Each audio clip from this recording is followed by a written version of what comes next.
it. They present the popular radio program Political Platform on the Ray Power FM network. Ray Power FM Political Platform, now on television. Keep track of the country's polity and be part of the process as they discuss and put political developments in the country into perspective. It's Ray Power Political Platform on AIT Abuja.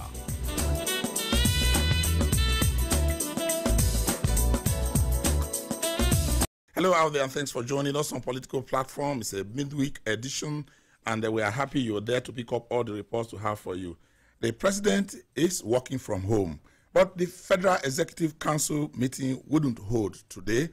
But a key step, like we said on this program upon his arrival from London, is going to get the president's attention today. He's going to be receiving the report of the investigation into the allegations against suspended SGF and the suspended DG of the National Intelligence Agency. You know, that committee was headed by the vice president. And some persons were asking if he, as acting president then, could not have acted on that report. I think it has taken the attention of the president, and today he's going to receive that report from the vice president who chaired that committee.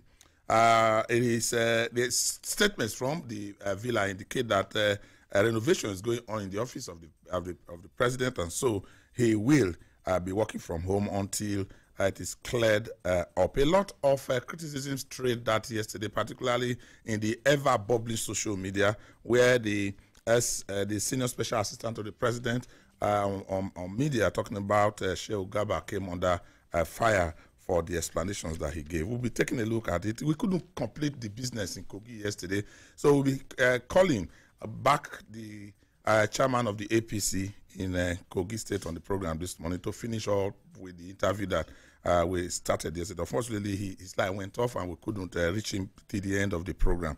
But we have tried to convince him to come back on the program this morning, and he has graciously accepted, so we'll be talking to him. A lot of other issues. The president met with the service chiefs, and he has given them the marching order to crush all the security threats.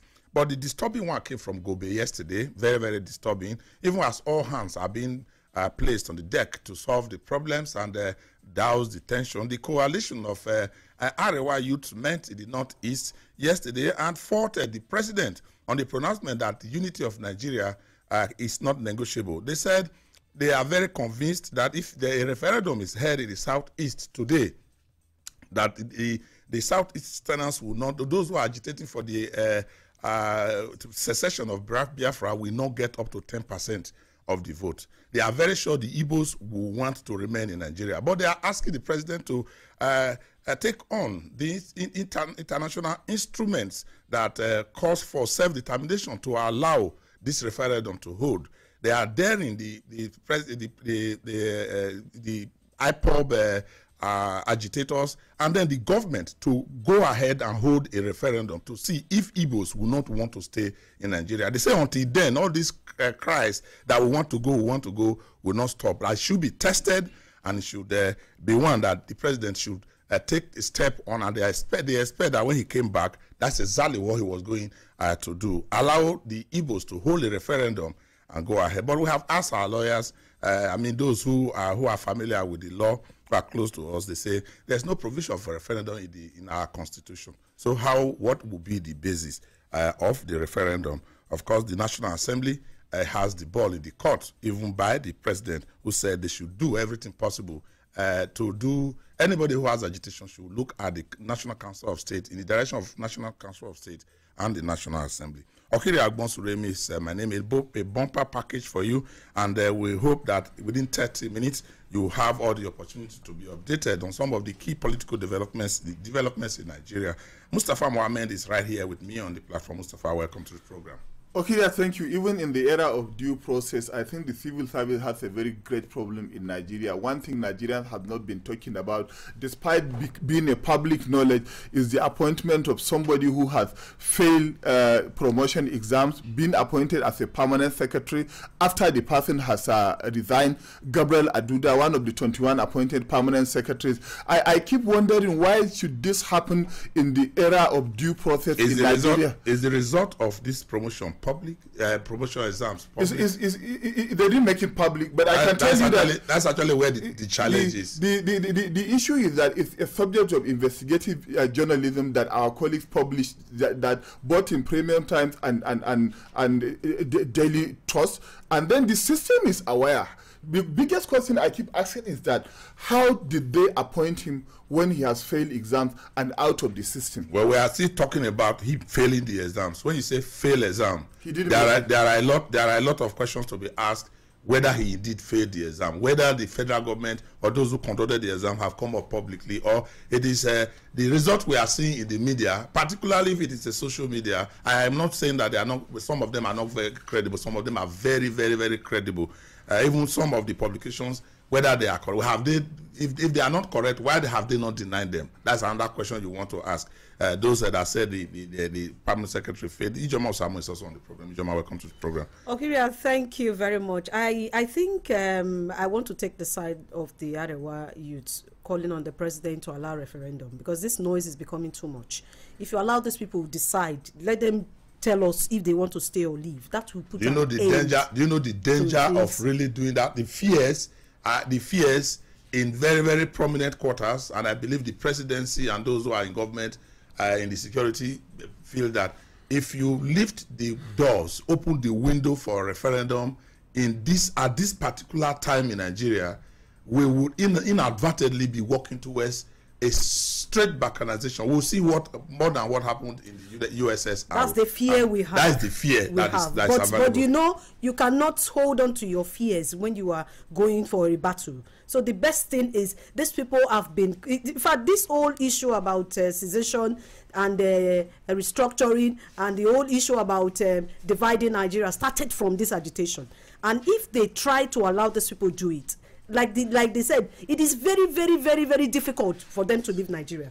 Okay. Dr. Amechi Anakwe, welcome to the program. Yes, you're quite right. If she says that it's very, very difficult, if you take the barometer to the southeast, I wouldn't know if it is as a result of bad or good mobilization. Okay. If you take the barometer to the southeast, the Biafra wind and the fever, wrongly or rightly, you can feel it. You can feel the heat everywhere. Either somebody is not doing something or somebody is sleeping over. But so is it appropriate for, if you gauge it very well now as it is now, for you to say, look, let us go?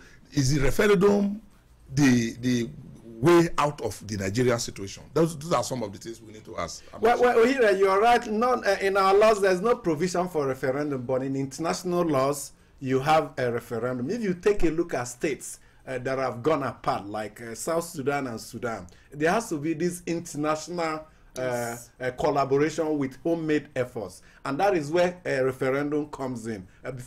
Because for you to be accepted and recognized as a new state in the international system, there must be a referendum. All these processes must be followed. But my concern is the stance of the president with the service chiefs, talking about the marching orders he gave them, flowing from the broadcasts he made. You said crush all the security threats, and I just laugh. It appears the president is fixated on use of military might to resolve problems. For instance, Biafra war ended 50 years ago. It was crushed 50 years ago. To today, we are seeing Biafra. That tells you Biafra is not dead. Now, Boko Haram has been technically defeated, but today we are seeing Boko Haram. Maybe tomorrow they will be administratively defeated, and Boko Haram still subsists. It tells you that, flowing from what Bishop Kuka said yesterday in a forum in Abuja, that conflicts resolved with the use of military might and conflict resolved with negotiations end up differently. if you want to do a closure, total closure of any conflict, you have to negotiate. You can't rely entirely on military might. Go to Kafanchan and Southern Kaduna, despite the fact that garrisons of the military have been built there, killings are continuing. So it tells you might and security agents clamp down is just one of the many ways we can resolve our crisis. And I think those around the president need to raise these issues with him so that we work towards total closure of the security threat. All right, Adebayo Boduri is also right in here in the studio. Adebayo, welcome to the program. Thank you very much. I think I speak briefly on two issues. The issue, one remarkable recommendation of the 2014 conference, which is some accept, some said they don't believe in it, is that it has recommended that whatever major decision we want to take in this country, we should subject it to referendum. But that has, nobody is considering because the constitution has not been amended. Because the constitution has not been amended, and so that aspect, the normal thing we do in this country is to throw away the baby with the bathwater. Yeah, which is not really very good for us. That there are certain aspects of that report that if we want to move forward, we have to look at. And then the issue of which Michi has just raised, I think is very, very germane. The president met yesterday, and his handlers with the service chiefs, yeah. With the service chiefs, the handler said he met with them, and that I told journalists that he met with them for 3 hours in his private, in his the office in his residence, and 5 issues were raised: hate speech, separatist movement, kidnapping, Boko Haram, and herdsmen and farmers clashes, and or herdsmen attack, if we call it that way. These are critical issues. But I can tell you that if we use military might, yes, we have a temporary gain in subduing them, but we have not removed the root of this problem. Yes. Okay, let's go to our mailbox. When we come back, we'll have more to discuss. And remember that we're also going to Kogi, and your mail is through political platform at yahoo.com. Serves as and lies on this program, and we always welcome them. Let's see who is talking to us this morning. Suhiria, welcome to the mail segment. I'm Amaka Okoro. And I'm Ifeyinwa Nwobi. Good morning. We'll begin with a reaction on the renovation of President Buhari's office, and it's coming from Ikechukwu Emmanuel from Lagos State. The mail reads, I find it difficult to believe when I read in the dailies where Garba Shehu was quoted that our long-awaited president will work from home, owing to renovations in his office caused by rodents due to his long stay away from the office. I wonder what this present administration think Nigerians are. Does it mean the president locked his office and took the keys to London for medical rest, or the cleaners who were meant to do their job by keeping the office clean also traveled with the president such that there was nobody around to keep the office clean and tidy, pending when the president arrive? Now, taxpayers' money will be expended in renovating the office of the president due to negligence of some people. The time has come for this government to begin to take everything about governance serious. Change indeed has to begin with this administration. So in that line, Dambola Olatunji from Karo in Abuja says, it is a very shameful and disgraceful statement that emanated from the presidency to the effect that President Buhari, after more than 100 days abroad on medical grounds, cannot work from his office because of rats and rodents. So, a whole Julius Berger, the German construction giant, has to be called in to drive them away and repaint the office. This statement further derides and shames Nigeria as a country. Why didn't the same or similar rodents pursue Obasanjo, Yaradua, Jonathan during their time as presidents? For truth, there is another mini office at the villa, quite different from the official residence and main office. Let President Buhari work from there. Let's see our president working and not through Photoshop. For how long will this government take the Nigerian citizens for a ride and for robots? Who told the image makers we are brainless? Don't they know that lies have expiry date and that propaganda cannot substitute for image making? God bless my country. And over to our reaction on Governor Fayoshe's comments on President Buhari's health.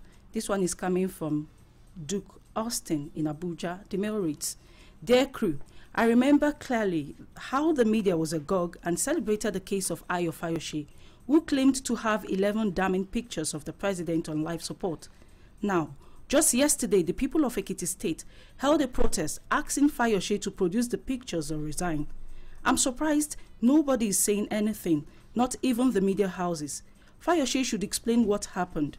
Leaders should not lie maliciously in the name of opposition or because they want to contest elections. God bless Nigeria.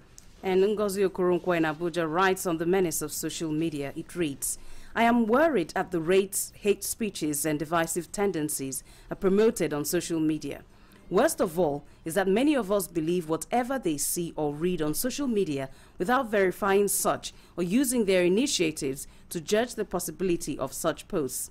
I urge Nigerians not to believe or rebroadcast these divisive social media posts by those who are only out to divide us.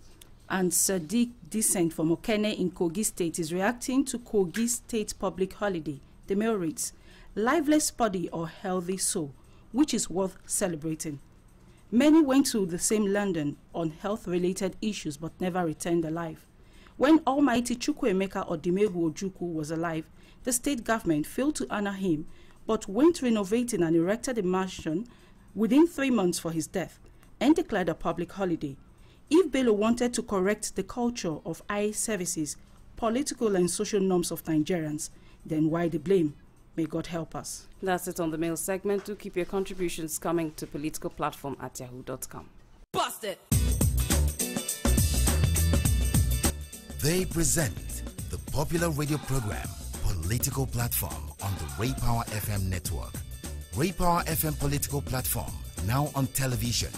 Keep track of the country's polity and be part of the process as they discuss and put political developments in the country into perspective. It's Ray Power Political Platform on AIT Abuja.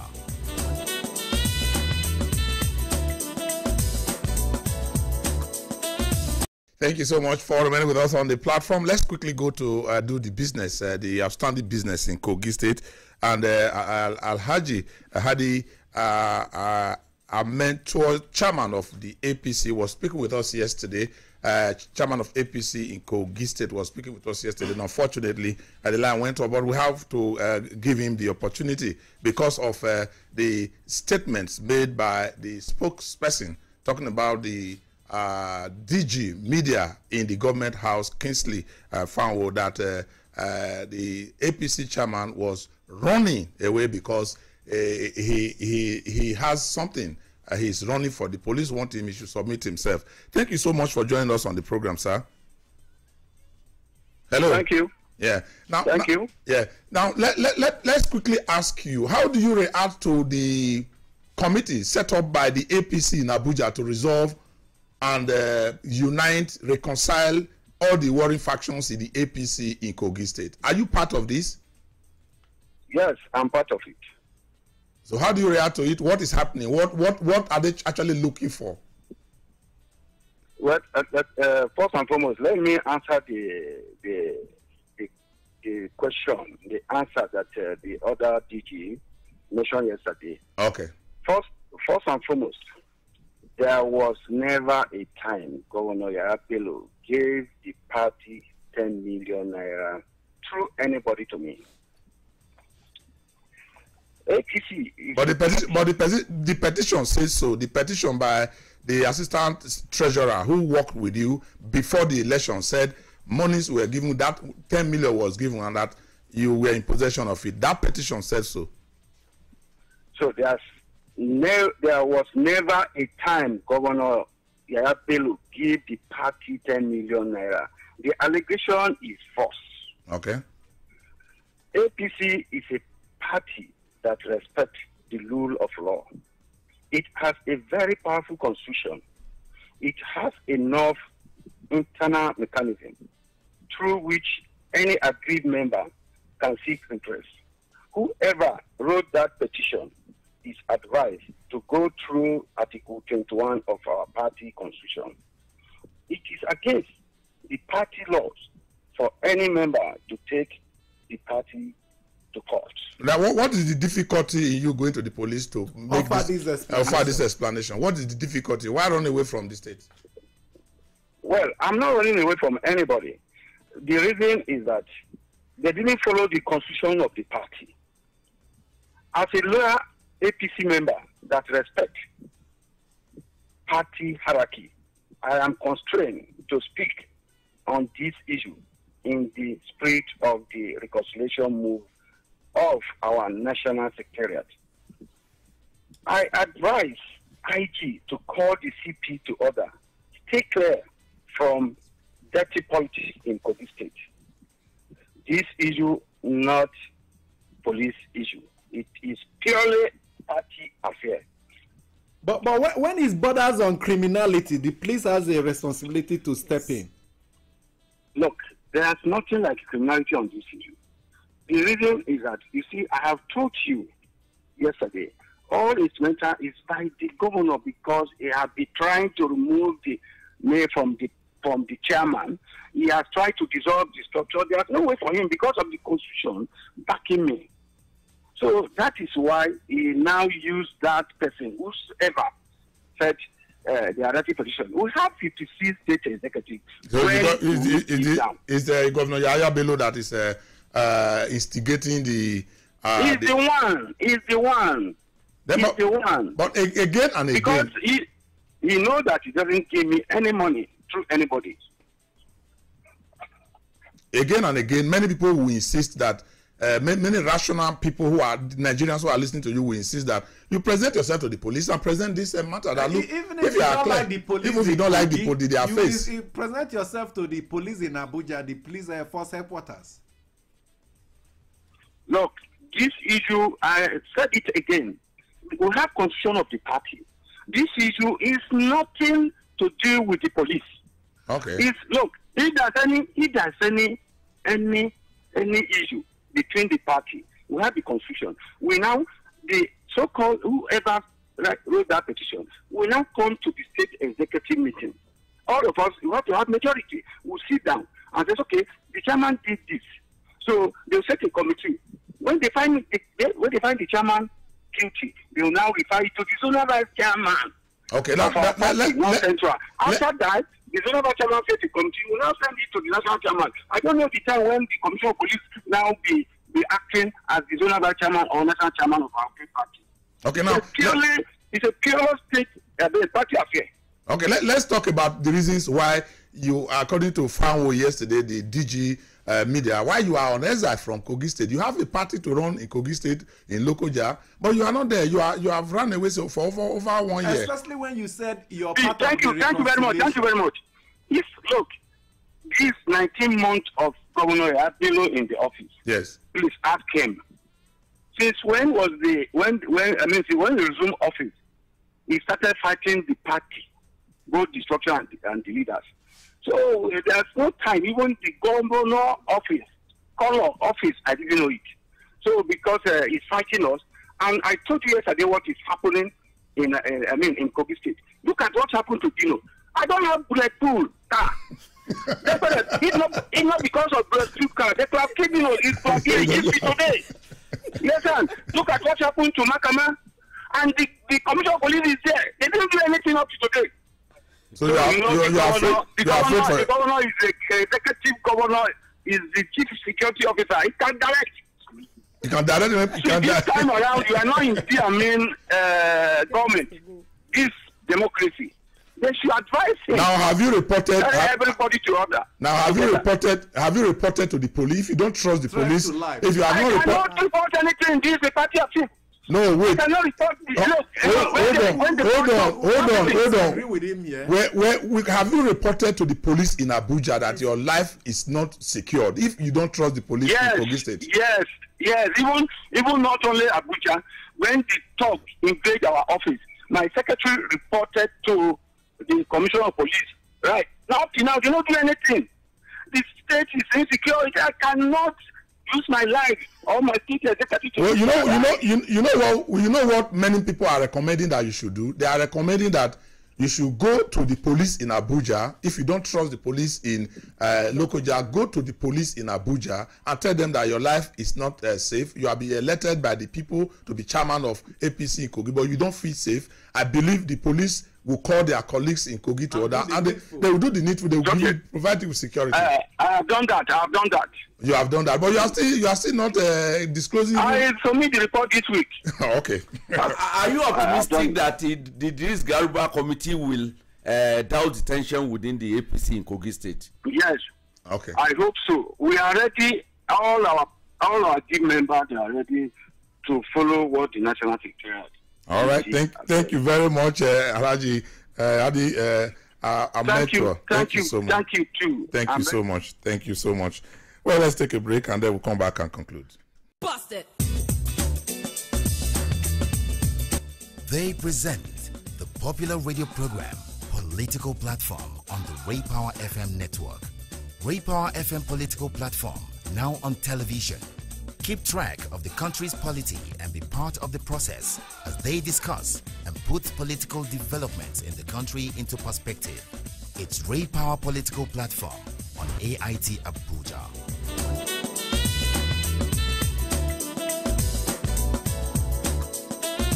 Thank you so much. We have to really wrap up now. But just a few comments and we just wrap because our time is already up. Well, I think I'll go and train in the act of catching rodents.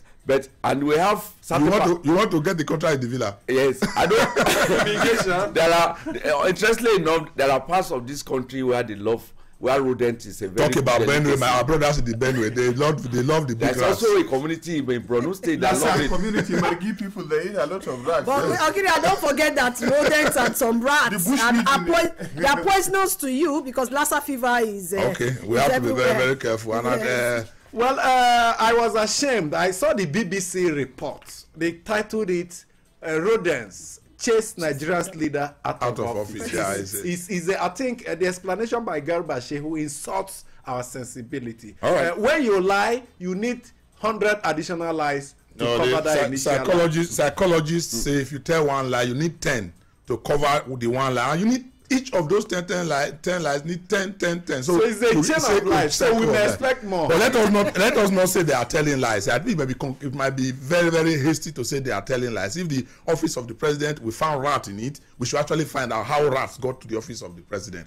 Let's do it again when we come back in another 24 hours. So here I want to read me here. Bust it.